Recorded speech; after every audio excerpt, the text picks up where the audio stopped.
Okay, our main topic today is going to be scams and cyber threats. You can mute your audio and turn off your video until the Q&A at the end of the presentation. That should give you a little better performance if you've got a slower PC or Mac. Use the chat to ask a question or comment during the presentation. I'll look at those after I get done. The handout for this meeting is out on the PC Club website in the meetings, past meetings area.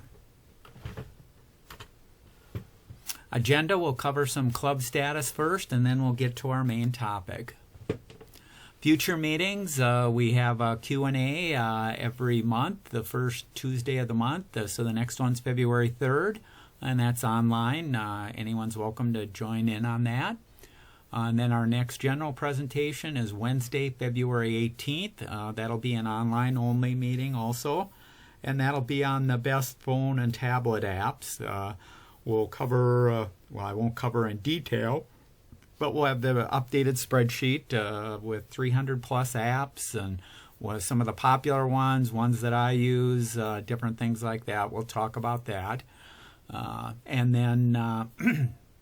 Excuse me, the Macintosh SIG has its monthly meeting coming up this Friday, January, no, that says 26th. It should be the 23rd. January 23rd is when the Mac SIG is. These are our officers. Jim is our president, Linda is our vice president, Paul is our membership secretary, Andrew is our treasurer, Chuck is our recording secretary, Mike leads the Mac SIG. Paula is now a director at large, and my name's Tom. I'm also a director at large. Members old and new, you can pay your dues, $8 to Paul Ebert, and Paul sends out emails when your membership comes due, and we don't do it just in January. We do it whenever you join the club. You'll get an email there. And just a reminder, if you are changing your emails, to notify Paul or myself or another board member, because that's the way we keep in touch with the members. If you do have suggestions, you can email or talk to any of the board members. We're always looking for people to present or to write a long or a short article for our monthly eBytes newsletter. Out on our website, if you missed a meeting or want to revisit anything, our meeting recordings and handouts. We also have a deals section, and our monthly newsletter is out there. And the link is always sent in all the emails also. We just concluded our PC Club survey, our annual survey. Thanks to the 38 people who completed the survey. I've summarized all the information and created a survey document. It's out in the past meetings, out on our website. You can take a look at that. And I want to thank you because it is used to make some important decisions about the future of the club and presentations that we cover. And this particular topic scored quite high, so that's part of the reason that it's chosen here. Okay, let's get to our main topic today, which is scams and cyber threats. I call it 4 because this is the 4th time we've talked about it. Usually about every 2 years or so we'll revisit it because there's always updates to scams and other things going on, and it doesn't help to reinforce some of the tips and things to watch out for. Technology has made scams more convincing and dangerous today. We all must take steps to better protect ourselves. The secret weapon against all these scams is you. There isn't a magic piece of software. There isn't a magic device. There isn't something that our government can pass to get rid of scams. Scams have always been there. Scams are always going to be there. The more education we all have, that's what's needed to protect yourself from these scams. We want to minimize, monitor, and manage our way to better safety of our data, our identity, and our money. Artificial intelligence has made it a lot harder because artificial intelligence makes it easier for somebody to try and fool you. And so we really have to be aware and diligent and finding out what are the scams and then protecting ourselves there. Scammers use AI to create fake messages. So it may be a text message, maybe an email, could be voices, could be videos, could be images. They use these fakes on social media, websites, texts that you get, emails, to trick you into thinking you're providing your information to somebody that you trust. With info about you out on social media and all the data breaches we've all been involved with, it's easy for them to make an appeal more convincing and personalized. So that's, with all this additional information about everybody, they can target individuals better, and when you get targeted, you can believe that it's maybe your bank or somebody that you trust, or that, when in fact it really isn't. This is interesting. These are some statistics and some information about scammers and how they target the different generational vulnerabilities. So let's start out with the young'uns, the Gen Zs. This is if you're 18 to 28. They typically get targeted with employment scams, quick cash, FOMO, fear of missing out, remote work opportunities, online purchase fraud, and crypto. They especially get targeted on Instagram and TikTok. It's the group that is actually the most scammed, but they have the smallest payout because they tend not to have a whole lot of money to lose, but what money they have, some of them do end up losing quite a bit there. But that's Gen Zs. The next group, the 29 to 44, the millennials, they typically get hit with investment scams, crypto scams, and employment scams. They especially get hit via text, social media, and spoofed emails. Gen X is the next group, 45 to 60. They get hit with investo, crypto, and employment, and also romance fraud. The last group, the boomers and the seniors, 55 and up, they get hit with investment, crypto, romance, friendship, home improvement scams. The scams in the boomers and the seniors tend to take longer to pull off, but they lead to bigger paydays for the scammers. The trusting nature of boomers, the fear of tech, and the social isolation makes this group especially vulnerable there. So let's take a look here at some of the major scams there. And along with these scams, we'll talk about some tips in here, but we'll cover these quite quickly here, or try and cover them. There's a lot of them, so it's going to take time. But we'll start out with charity scams. These are messages that appear to come from legitimate charities, and they ask for donations. And unfortunately, because they're scams, they usually pocket it, and it never makes it to the intended organization that you are trying to help. These fraudsters are especially active after a natural disaster or an emergency, when people are highly motivated to give. Beware of copycat names of well-known organizations. Check if you want more information on these charity scams. One of the scam meetings that I did in the past, I spent probably half the meeting talking about charity scams and sites that you can use to validate charities and a whole bunch of different things. But that was from April 2024 if you want to take a look at that. Okay, another scam, bank scams. Creating a fake version of a bank website is almost effortlessly for a scammer. So they can create a fake site like US Bank or Wells Fargo, and then people think they're logging into that that bank, when in fact they're giving their information to the scammer. They attempt to trick people into giving away their account and passwords on these fake sites. With stolen credentials in hand, they try and drain your bank accounts, steal personal information, or just sell those credentials to other scammers. They also may call you with a caller ID of your bank. So it looks like your bank is calling you and saying there's a problem with your account. Never click a link or a button in an email. If you have your bank app on your phone or tablet, use that to go out to your bank to see if there really is a problem. Or if you have a bookmark in your browser, use that to go out and check.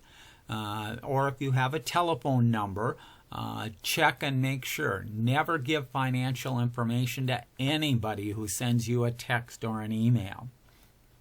These are just some examples. So down in this bottom right-hand corner, here's an example supposedly from Wells Fargo, and it says, Wells Fargo Bank Fraud Alert. Did you attempt to purchase at Walmart $1,263? Reply yes or no. And they'll send it out to maybe 1 million people here, knowing that a lot of those people don't even have a Wells Fargo bank account.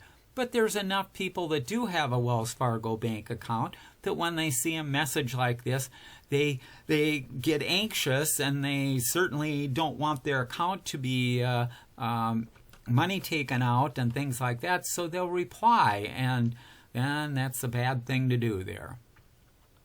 Here's another example from a Citizen Bank. Identity verification is required on your checking account due to some unusual activity. Verify with this link to avoid your account being disabled. Well, nobody wants their account being disabled, but if you do click on it or do go out there, you're just giving the criminals your account information and passwords. Here's another one over here. We've noticed multiple failed logins on your online banking. As a precaution, visit this and confirm the required steps. Again, it looks legitimate, but it's taking you to a site where they're just going to steal your information. Okay, here's another scam. Social media friend request. Anytime you get a new friend request on social media, especially on Facebook, ask yourself, do I really know this person? Or what does this person want from me? Generally, it's best to turn down requests from strangers. They might be seeking personal information or intending a fraud attempt. Don't trust that anyone is who they claim to be. Watch for cloned accounts of people you are already connected with. This is common on Facebook. You're maybe friends with a cousin of yours, and suddenly you get a friend request, and it has the picture of the cousin and the name of the cousin, and you think, I thought I was friends with them before, but maybe I wasn't. I'll friend them. And it's a scammer that has created an exact duplicate with the pictures of your cousin and with the text and the name of your cousin, and created that trying to get you to interact with them. So let's go here. Okay, the next scam here is a dating and romance. Fraudsters will create fake online identities and look for people open to new relationships. Once trust is formed, they ask for money or sensitive information. Be diligent and keep those details to yourself. These are the signs of the scam. Profess love quickly, claim to be maybe from the U.S. but is overseas on business or military. They ask for money and lure you off the dating site, claim that they need money for emergency, hospital bills, and travel. Also, it can be simple things like I see on the neighborhood site and even our local area on Facebook there. It's full of scammers out there who put up these sob stories of, well, I just got divorced, or I don't know where this is and I want to do this. And maybe 1 in 100 of those is true. The other 99 are just plain scams of people trying to prey on your vulnerability to help out and to send them money, or gee, I just got divorced. Christmas is coming up. I can't afford toys for the kids. If anyone can help, please contact me. Well, it's a scam. Sextortation scams, similar to the dating and romance that may start on any site or app where you're messaging or even gaming with other people and you start communicating with them, and affects teens to seniors. The scammer may claim to already have a revealing photo or video of you. Sometimes it starts with the scammer interested in a relationship, asking for a nude photo if the scammer sends some of them. So the scammer will claim to be whatever age you are, and gee, I'm going to send you a nude photo of me. Well, they just go out to the internet and they find a nude photo and they send that to you, and then you may send them a photo back. Now that they've got a photo of you, they'll try and extort money from you, saying that they're going to publish it and they're going to do bad things there. So you really have to be careful of these things. Especially with teens and that, they'll continue to try and extort money from you, but it has led to a number of deaths by suicides with teens. Okay, investment scams. Scammers use dating and messaging apps and social media and wrong numbers or text to send something to anybody in the world, hoping that they get a reply back. If they get a reply back, they hope to build a relationship and then share their expertise in investing to get you to invest. So they'll start saying, gee, I just made $1,000 yesterday in crypto. Do you invest in crypto? And when you say no, they'll say, gee, I can teach you how to invest in crypto. You just go out to this site, sign up, put your money in. We can watch it grow. You're not giving me any money or putting it out on this site. Well, it's the scammer site, and the scammer is just trying to bilk you for every penny that they can get. When you get a request from somebody that you don't know, a natural, polite instinct is to respond with, sorry, you have the wrong person. But unfortunately, on the internet, with texting and email, that can just open the door to fraud. You're best just to delete the request and mark it as junk to block further contact. Even if it was an honest mistake, it's safer for you not to answer.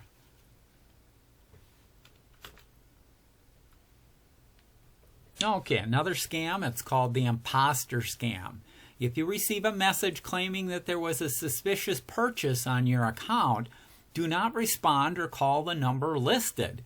Go directly to the company's website or log into their account or app. The other option, go to the organization's website, find a customer service number, and call that. Crooks replicate these big brand emails and links that take you to a fraudulent site where they seek personal information or some kind of payment. So this example to the right here is an example that looks like an Amazon order. It has the Amazon graphics, it has the colors, it has a link, and let's say I got this and I look at it and I go, heaven forbid, I didn't buy an Apple iMac there. Why is Amazon saying that it's been shipped? I better click on this track my package, or if it has a telephone number, I better call that or click on that. And unfortunately, you're taken to a scammer's website that'll get your Amazon account and password, and then bad things are going to happen there. So always be skeptical of things like this. Another scam there is with pop-up ads. These suddenly appearing ads have been around for years. You can go out to legitimate sites. You can go out to a news site. You can go out to a TV station, and they have all kinds of pop-up advertisements and things like that. Well, these scammers will buy X number of spots in these ads, and that's the way they make money, and people click on them, and bad things happen. These suddenly appearing ads have been around for years. Scammers insert code into the pop-up that, if clicked or tapped, may download malware on your device or take you to a website where you think you're signing up for a newsletter when you're giving them personal information that can be used against you or asking you for a credit card or whatever. Never click on any of these unless you're positive it's associated with a legitimate website. Popular variation of this that I see quite a bit. In fact, I was helping somebody just in December there who was having this problem with pop-up virus alerts or updates. These pop-ups claim that your device has been infected with a virus or need to be updated. Maybe the free version of the antivirus is expired and you have to renew it, and they've made it so easy you just click one click and pay the fee and your machine will be protected. After clicking the link or calling a fake support number, you give the criminal access to your computer or you pay a fee for software. They may install malware, ask for a password, or sell useless software to you and maintenance and warranty programs. Never call a number listed or click on a link provided. If you are having problems that suggest a computer virus, get in touch with a reputable computer support tech service check with them. This is an example here saying this is a Microsoft support. Well, Microsoft has no such support. Microsoft does not do this, but people get anxious when they see it. They think that their machine is infected, and if you click on any of these or try and close it, in some cases it won't close, so it's something that you have to be real careful of, and don't click on things. Okay, another one in the scams is local phone calls from numbers that are like yours. There's free software and sites out there that let scammers essentially make it look like any email or any telephone number that they want, showing up in the caller ID or in the from email address. So you can't go by, the telephone number, it says it's from the Social Security Department. No. So criminals will use these numbers that look similar to yours or maybe the exact Social Security number, and people think that they're dealing with the Social Security or IRS or Medicare or Police Department, when in fact they're dealing with scammers. Let all suspicious or unexpected calls go to voicemail. Note that federal agencies will never call you and ask for your Medicare or Social Security number or other identifiers. Almost half the people polled by McAfee, the virus program software, say that they or somebody they know has received a text or phone call from a scammer pretending to be from the IRS or the state tax agency. Okay, another scam is fake jobs. Criminals get your personal information through phony job ads or emails. You're told you got the job. Great news, got the job that you were looking for, and have to fill out the paperwork. And that paperwork includes maybe a Social Security number and your bank account info. Well, that's what the scammer was out for. And you just gave it to him plain as day, thinking that you were filling out for a job, when in fact the scammer was just getting your information. Some of the scams may even ask you to pay for training material or useless certifications, or to cover shipment costs for equipment that they're going to send you. Okay, another scam, UPS package or Easy Pass scams. You get a text or an email asking for a small payment, or click the link for more information if it's an error. The scammers are after your personal and credit card info, and they fool thousands of victims every day. So the UPS or Easy Pass, there's a charge for $12. If it wasn't you, click on the link. You click on the link and it'll say, we'll credit your credit card for the $12. Just give us your credit card number and information. Well, again, that's exactly what they want. They want your credit card or your bank information, and they are not going to credit you. They're going to have fraudulent charges. Okay, another variation, CAPTCHA malware. So CAPTCHA is the pop-up or the function to make sure that you're not a robot. A website asks you to prove that you're not a robot, but instead wants you to click and run some software on your computer. In order for it to validate that you're not a robot, it has to download, and you're giving it permission. Well, again, the scammer has tricked you, and you're going to be putting bad software on your computer. Never follow instructions given on a website without first thinking it through. Job scams. These are fake job postings, and especially work from home. Gee, who wouldn't want to work from home and make $200,000 a year working 30 hours a week? That'd be great. Well, don't go out there and fill out the form and put all your information in, because it's a scam. They ask for upfront payments for training or material. They may steal your personal information from you, and they'll ask you to send money to them. Investigate the employer yourself. Again, you can do Google searches and that. Insist on a face-to-face meeting, either online or in person. Another scam, a buying item scam. So the buying item scam, you find something out on Craigslist or Marketplace, Facebook Marketplace, and it's a new couch, and you find it's an amazing deal. When you contact the seller, they tell you that it's first come and you need to pay now. If you submit the money to them with a cash app or a digital payment app, you risk the seller disappearing with it, and you'll be stuck sitting on the floor without your new couch. Fake item sales are especially tempting if the item is rare or expensive, like a collectible or a car. Never pay for a product sight unseen, even if the deal seems too tempting to pass up. If you are looking for tickets for an event, don't go off the beaten path, or don't go onto Craigslist to buy a ticket for the Super Bowl. You can probably find some good tickets out on Craigslist for a couple $100.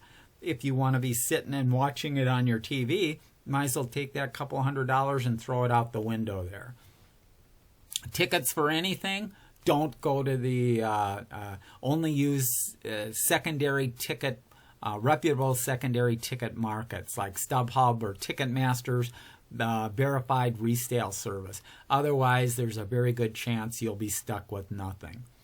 Check the buyer profile for past transactions and when the account was created for red flags. So the opposite of buying is selling. You're selling something out there and you want to get rid of it. And you post something for sale and a buyer responds right away. Great, great, great, I'm selling.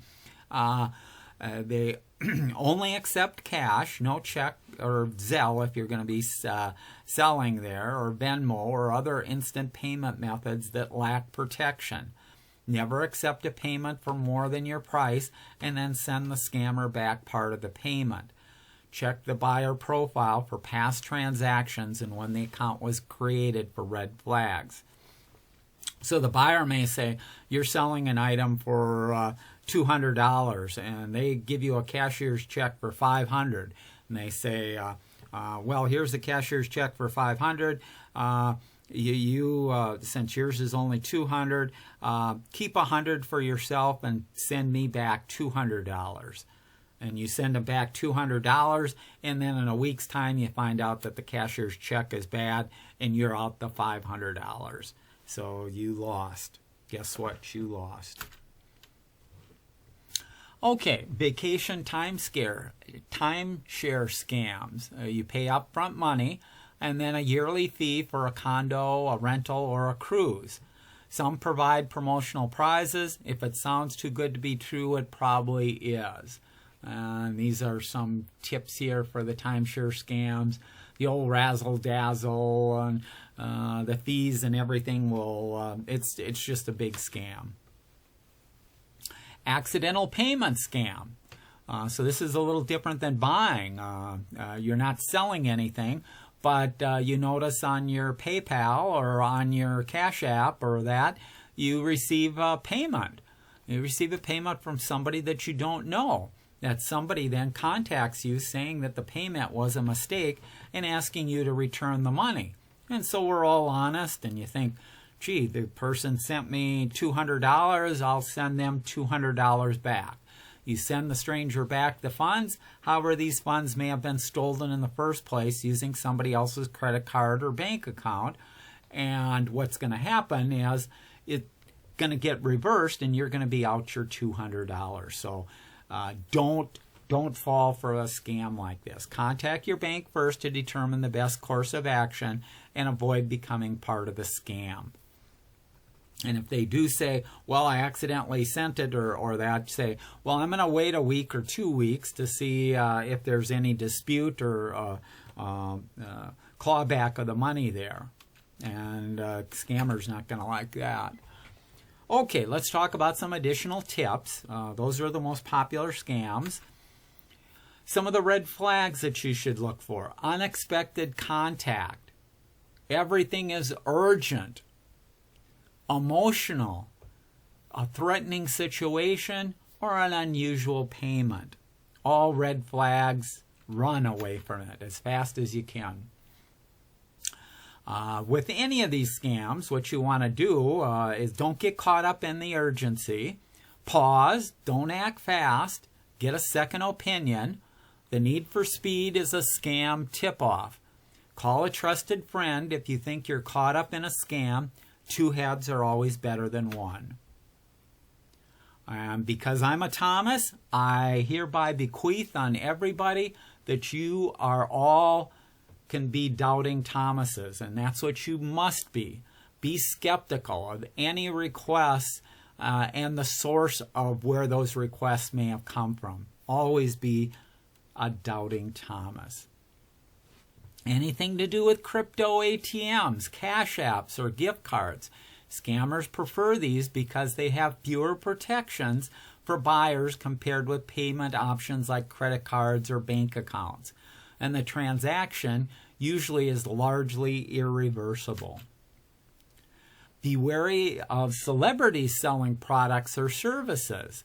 With the advent of AI, there's lots of deep fake videos and pictures or graphics showing a person doing an endorsement when they do not endorse the product and they do not endorse the service. But they're using it because they know that some people will be impressed and maybe purchase or give them information.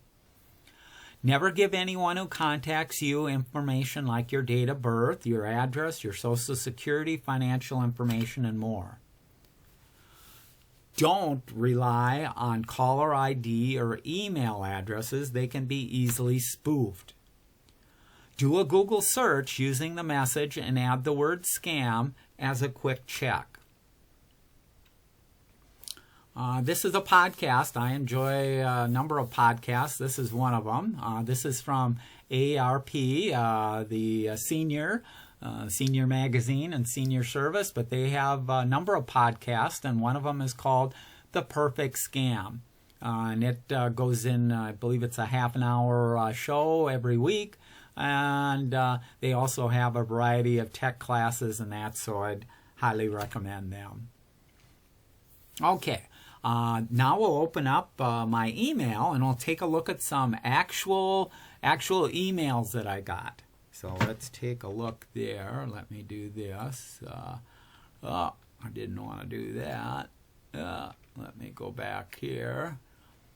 Let me put this down. Let me go to my email here.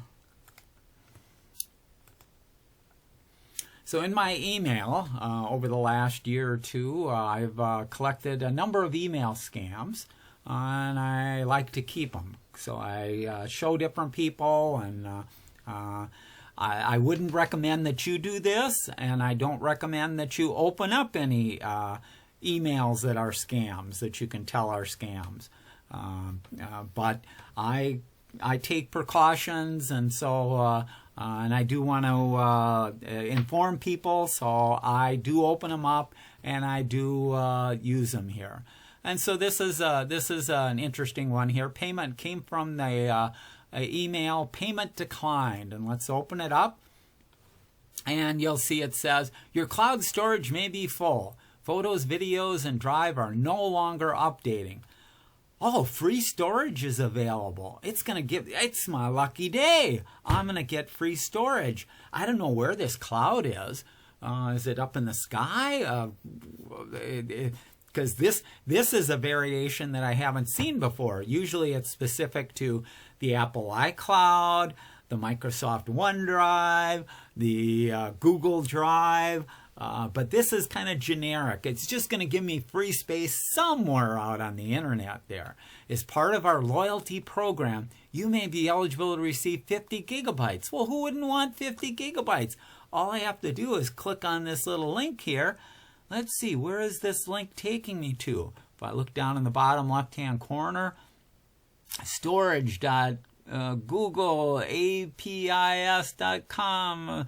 It's got a big long numbers and letters. This is a highly suspected scam there.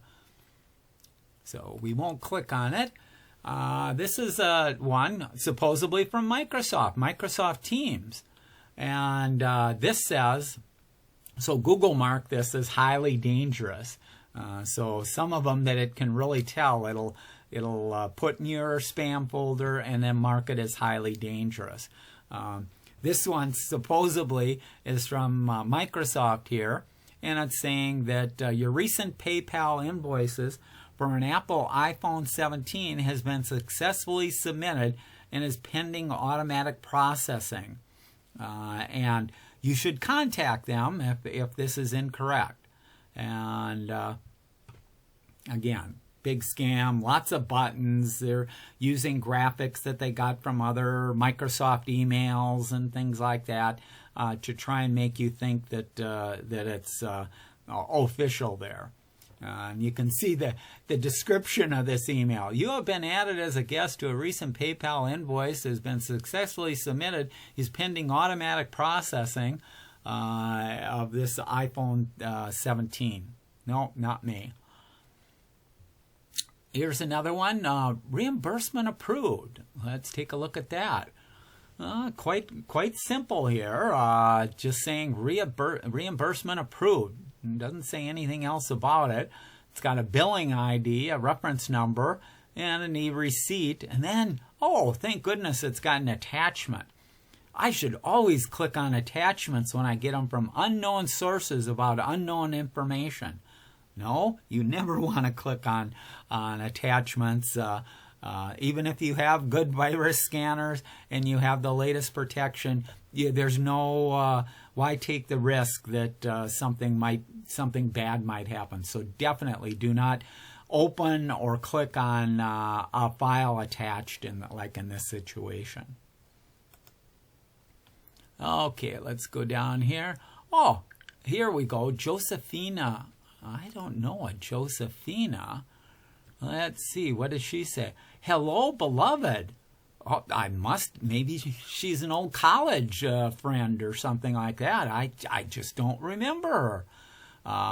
I want your assistance with the ability to handle a large project. Oh, maybe they have a job for me. I guess I should click on this stuff or respond back. Again, this is kind of that interaction scam where they're trying to get you to email them back and say, sorry, I don't know a Josephina, or where are you from, or what are you doing? That just opens the door to getting more and more emails and somebody trying to get your information. Okay, let's look at this one. Oh, payment attempt. The cloud. Again, this thing, the cloud. Used to be that they'd say the iCloud, but they realized that a number of people, especially Microsoft people, aren't using the iCloud. So anyone that was Microsoft that wasn't using the iCloud would look at this email and go, oh, it's definitely got to be a scam. But if they just use the word cloud, people may worry about your photos and videos are about to be deleted. Nobody wants to see a message like that. And guess what? I've got to react quickly. Otherwise, all this stuff is going to be gone. So I better click on this and see what it's what it pertains to there. Okay. Oh, Cash App. Oh, this is my lucky day. My lucky day, congratulations. A balance of $1,000 is available in my account. Yay, I'm a happy guy there. $1,000 in my account. I don't even have a Cash App account. I wonder how they got that $1,000 in there. This transaction may appear in your account. Well, I guess I better click on the confirm here to get that $1,000 in my account. Again, scam, scam, scam. Red flag, red flag, red flag. Here we go. Amazon. Congratulations. The title is, you received a payment of $500 USD. Well, even in the graphics here, it says you got 500 pounds, the European pounds, not $500 gift card waiting for you. All I have to do is click on here to claim my 500-pound gift card. Well, who wouldn't want that? Along with my $1,000 that I got in the Cash App, I'm $1,500 ahead, and all I had to do is read my emails. PayPal. Oh, yeah, I use PayPal. I use PayPal quite a bit. Oh, but to continue making PayPal payments with Google Pay, please update your PayPal payment information to your PayPal debit MasterCard by June 16th, 2025. Gee, it's even got my name in here. This must be from PayPal, and it's using all the right words and all the right graphics. So I better click on it. Otherwise, I'm going to lose out on something there. Again, big scam. Don't click on anything in here. Don't do anything there. Ooh, here we go. Oh, they've been trying to reach me. Please confirm receipt. Federal tax settlement announced 2025 tax debt relief. I get free money there. Who doesn't want that? I'll just add this to the $1,500 that I've already got. All I have to do is click and confirm this. Probably give them a bank account so they can transfer it right in there. That'd be a good idea, because who wants to get a check in the mail or anything like that nowadays? Okay, let's go here. Ooh, here we go. This used to be the standard because they'd say iCloud. You notice this one says your iCloud storage is full, which means that it's the Apple iCloud. And if it's full, you've got to click to do it. And it was a payment declined. And if you don't act, they're going to delete files. So again, big scam, big ripoff there. Let's see. Oh, here's one. Elaine here is contacting me about student loan debt department. They're going to forgive my student loan debt. This is regarding case number 81423. Gotta be official, I guess. We tried to contact you at home and didn't hear back. Your student loans have been flagged as possibly eligible for forgiveness under a new 2025 guideline. Your file will remain open on the system for only one more day. Oh, it's probably too late because this came last year. Please give me a call at this number. We can take your call between the hours of 8 and 5. Oh, I probably missed out on this, even though I don't have any student loans. But I'd sure like to have it all forgiven. That makes sense. I might as well apply for that. It's just my lucky day. One good thing after another. Oh, here's one here from Experian. Experian is a company that does credit checks and things like that. This has to be official if it came from Experian. Gee, we found your email. It has been exposed in a potential breach. And if you want more information, you just have to click on it. Now, I do have Experian. I do have it do credit monitoring and things like that. But this isn't going to take me to the website. This is just going to take me to a spoofed website and try and get login information and just a bad deal there. Just a bad deal. Never click on the stuff there. Let's see, what's this one? There's another invoice, something I bought or something that they thought I bought. Here's Sirius XM. Your Sirius is expired. Get free extension. All I have to do click here to get a free extension to Sirius XM. Well, I never had an account. And even if I had an account, I'd never click on anything like this to give scammers more information there. So those are just a few there. Let's go back to the presentation if we can. Where am I here? We have to get this guy. It's easy to feel that scams and threats are beyond hope, but don't give up hope. That secret weapon that you have is you. The knowledge that you have, the tips that we've talked about. Don't get fooled. There isn't a magic program that's gonna detect everything and put it in the spam folder all the time and things like that. You really do have to use a little bit of that gray matter that you've got up in your head there. Okay, that concludes that. Let me stop sharing. And if you have a question, you can unmute and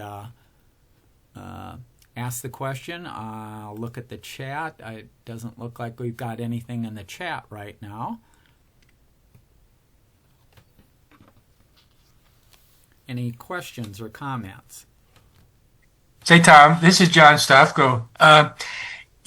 With some of the credit card, well, all the credit cards that I have, I've got a MasterCard and an American Express and a Visa card. You can have them send you a notice if anything above a certain amount gets charged to your card.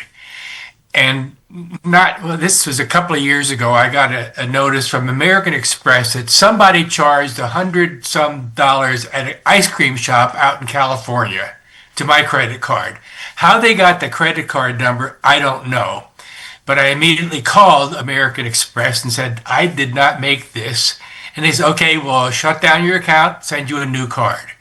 So I think that's the thing to do is don't assume that you're getting these messages incorrectly, but you can call the credit card company with the number in the back of your credit card, and they'll take care of it. Yeah, that's a good point there. Certainly keep the numbers handy. And we've talked about identity theft and protecting bank accounts before, and that deal about most banks or credit card companies or financial institutions. You can set limits on when to get a text message or an email sent to your phone for every transaction that takes place, and that's good to monitor what's going on there. But as careful as you can be, and certainly I know what to look for, and I know stuff like that. Bad things can happen at any time, and so the situation that John was talking about, where there was a fraudulent charge, somebody can just make up a number anywhere and attempt to use that, and if it's below the limit there, it'll automatically get charged. So things are going to happen, but what we can all do is just accept that some bad things can happen there. If it does happen to you, like John said, the credit card company is there to help you. They'll shut down that number, and they'll reissue a new card with a new number there. And that's kind of the best thing that you can do. The other thing that you can do is, like on my phone, I use Google Pay, but if you have an iPhone, I recommend Apple Pay. Both of these, you'd put your credit cards or your bank or whatever you use to pay, you put them into the app. And then when I go to the store and attempt to pay for something, I just take my phone and tap it on the reader there, and it'll use one of the accounts. The advantage of this over having to take out a credit card or pay with a credit card or with a check is the whole mechanism to do the pay is never exposing your number to the company that you're buying. If I went to Lund's doesn't know what my credit card number is. It gets a one-time use credit card number to pay for what I bought at Lund's. If somebody hacks into Lund's and gets access to all those transactions, they get a transaction number that cannot be used again to buy anything else. And so there's never a problem where your credit card your number is gonna get exposed and somebody's potentially gonna try and use it somewhere else. So using this new technology, using things like Google Pay, using Tap and Pay, those can really protect you and make you much more safer than you are without using them. Yeah, that's good advice, Tom. I use the, I guess it's Google Wallet, and I have my credit card stored in there. And most places will take that as payment with your phone. Correct. And Google Wallet is a wallet for putting in more than just credit cards, but it interfaces with the Google Pay. So in the background, it's Google Pay that's handling everything there. And it used to be if on the iPhones you never had an issue because all of the iPhones support a wireless transmission called NFC. Near field communication. The near field communication is specifically made for tapping on these devices. Some of the cheaper Android phones don't support NFC. So if you are looking for a phone and you want that feature, you want to make sure that the phone does support NFC, near field communications. And when it says near field communications, some people are paranoid. They're saying, well, I've got it in my pocket and won't a hacker or somebody come up behind me and be able to tap my pocket and steal my information.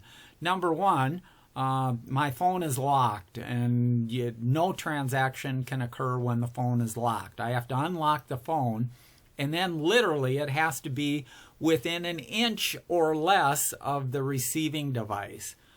So unless I unlock my phone and I start talking to the person and tapping their body, my phone is never going to get close enough.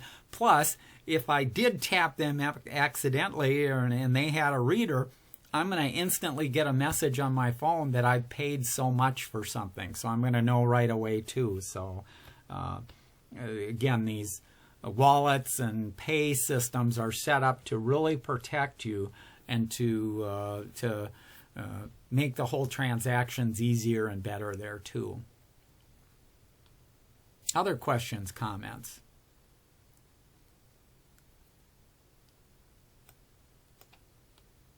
Hey, Tom, this is John again. I signed up for Facebook, and I think Facebook is a place that's really a problem sometimes with, got to be very careful because you get messages, this person wants to make you a friend. And sometimes I have no idea who that is. And I joined Facebook because my high school class said, how come you're not on Facebook? Because you could find out what's going on. And I'm very careful about who I add as a friend. Even if there's somebody who says they are a friend and they're already in my Facebook page, I said, no, that's not right. So Facebook is a problem, and I use it very carefully. Yeah, and that's good advice there, John. I know a number of people, especially when Facebook first started, they just wanted to see how many friends that they could get. So they were friending everybody, and a friend of a friend of a friend. They were friending everybody. Personally, myself on Facebook, I made the determination early on that the only people that I was going to be friends with are very, very close friends and family. And I think as of today, I have 32 friends. That's it. I'm not looking to have 100 or 1,000 friends. I'm not looking to do that. In fact, I'd highly recommend that you don't have that. But just what John said, I did talk about it during the presentation, that a common scheme is to take somebody that has thousands of friends, or let's say 1,000 friends or several hundred friends, and I'll duplicate their information and down to their photo. So it's their photo, their bio, everything there. And I can create a duplicate Facebook account literally in less than 5 minutes, probably 2 minutes or 3 minutes. Because Facebook doesn't say, well, there's only there's only one Tom Kreuzer in the world. No, there can be 1,000 Tom Kreuzers. So conceivably somebody that is a friend of mine can get all of my information and create a brand new account using my photos, using everything there. And when they do that, people will go, just like John mentioned, you'll get a friend request and you go, I thought I friended them before. And if you start looking down your list, you'll see, gee, I've friended them before. Well, I guess maybe they bought a new machine and are resetting things up. No, this is a new John Stofko, or this is a new Tom Kreuzer, and they're attempting you to friend them, and then once you friend them, they'll start posting as if they're that person. So they'll say, this is Tom, it's coming from Tom in a message. I just made $1,000 yesterday buying Bitcoin. And it's really easy, and it's hard to lose any money. And they're waiting for you or your friends to respond to that and say, can you tell me more about that? Can you tell me how I can do it? And the person will say, sure, I can tell you, and I'll step you through what sites to go to and how to do it. Well, they're sending you out to these phony sites that'll take your money. They'll show you an account, and they'll say, gee, your account just doubled yesterday, and hoping that you're going to invest more money into Bitcoin. And so it's a very bad deal, but it's so common and happens all the time there. Getting back to Facebook again, one of the things on Facebook, there's a thing that says people you may know, and you could friend them or not. And in fact, you are one of the people that I may know, and I see your picture and everything, but I don't need to friend you. I can listen to these broadcasts. Don't take it personally, John. I wouldn't friend you. But if you've given Facebook access to your contacts, which a lot of people do, that means that any email or that you have set up in there, it's going to try and hook you up. And I don't like that. It's a mess there and that. But this creating duplicate Facebook accounts, if it ever happens to you, because probably 5 times a year or 10 times a year, I'll get people that'll say, my Facebook account has been hacked. And I say, no, your Facebook account has not been hacked. Somebody has created a duplicate of your account. And what you want to do is you want to get those duplicates shut down as soon as possible. And there's actually a feature in Facebook, a whole procedure to go through to identify the account that you want set down. And if you give them enough information, and if it is an exact duplicate of your account, they look at, my account was created 10 years ago. This account was created a month ago. Which do you think is the real Tom Kreuzer account? Well, Facebook says the 10-year-old one is the one that wins. The new one gets shut down. So they're there to help you to fix problems like that. And that isn't a case of somebody getting your Facebook password. They didn't have to have your Facebook password. They didn't have to even have your Facebook account. They can create a brand new Facebook, because there's, 10 billion accounts out on Facebook. there's multiple accounts with all kinds of people. Some of them, gee, a person forgot their password and couldn't get in, and they created a brand new account with the same name and similar pictures there, or the right person. So you just have to be careful out there with everything. Okay, other questions or comments?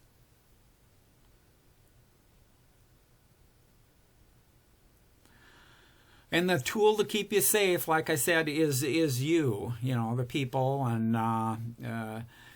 I've known people, in fact, what was it, two months ago, over at my dad's senior living facility, a woman came up to me and said she got involved with a scam, and she was at one of the crypto machines feeding in $100 bills, sending the money to it. So there's scams that we're with the FBI. We've noticed some unusual activity on your bank account, and we have to protect it, but we think it might be an inside job at your bank. So what we want you to do is take the money out of the bank, and we'll put it in this FBI account, and then we'll be able to track down the person. So they think they're helping the FBI and doing things, and unfortunately she was feeding in money into the crypto machine at a business. The business owner came over and said, I think you're being scammed there. And then it finally set into the woman, and she recognized, yeah, this wasn't legit. So be careful. Be very careful out there. Any last question or comment? This is John Stoffu again. I think the advice, if you get something that looks suspicious, go to the original website that you know is good, like your bank or your credit card or something like that. I also get things in emails that says, well, you know, do this, and as well, okay, I'll go to the bank website or to the credit card website rather than clicking on a link. That's good advice. Yeah, I had mentioned earlier, if you have an app on your phone for your bank or that, certainly you can use that to check if there's been a transaction or any kind of message or that. Use that. If you have a bookmark that you've used before for your bank, certainly use that. And for those of you who do use a package like the Bitwarden Password Manager, that keeps track of the URL of the original, let's call it U.S. Bank, and will only fill in your account and password on the U.S. Bank account. So if it takes you to a site that looks like U.S. Bank, it won't fill it in because you haven't validated and said this is a valid site to fill in that information. So these password managers can help you maintain your security and privacy that way too. Okay. It brings up one more thing, that I have a Wells Fargo bank account, and when I log into Wells Fargo on my computer, it will send me a text, a message with a number, a security number on my phone before I can actually log in, and I feel it's a really good thing. Isn't currently supported. Is there another way I can help? Sorry, my speaker is responding. No, that's okay. Yeah, that works okay. You know, so it is a little bit of protection. I'll warn you though. One of the scams, or two high school students stole $15 million in cryptocurrency from a known actor. And they had the two-factor authentication to send a code to their telephone number. The students figured out that all they had to do was call, in this case, AT&T, and say, I want to switch this telephone number, the telephone number of the individual that they were scamming the $15 million from, and talked to AT&T and said, I'm setting up a brand new phone, and I have my SIM card, and whether it's an eSIM or whatever, I need to have it transferred to my new phone there. They called AT&T. AT&T has a process that they go through to kind of verify you are who you say you are. But in this particular case, the students used psychology. They realized that the person on the other end was probably a minimum wage person, probably wasn't going to be working there too long. And the two students said, we're trying to get this. We don't know the information, but we'll cash app you $500 if you switch the number to our phone here. So they cash app the person $500. The person on the other end, oh, this is a payday. I'm not gonna be working for AT&T a couple of months from now. Good luck, AT&T, blaming me for anything. So the person at AT&T changed it to the new phone number. The students then had access to the two-factor authentication to be able to break into the account and get the $15 million. They stole $15 million. Took a trip to Las Vegas. Their parents didn't even know. And then the stuff hit the fan, and then their parents weren't too happy. But the two-factor authentication, that adds a little bit of extra security. The extra security that you want now is passkeys. You want passkeys to get into your U.S. bank. You want a passkey to get into your Amazon. You want a passkey to get into your U.S. bank. You want those set up, and you should be managing those with your password manager, or if you have a Apple Mac stuff, Apple passwords. If you can use passkeys, use those instead, and then get away from even two-factor authentication. Okay? Okay, we'll conclude today, and hope to see you next time. We'll talk about the apps, favorite apps, and the Q&A was February 3rd there. So we'll see you later then. Bye. Thanks, Tom. Thanks, Tom. Yeah. Thank you, Tom. You're welcome. Thank you.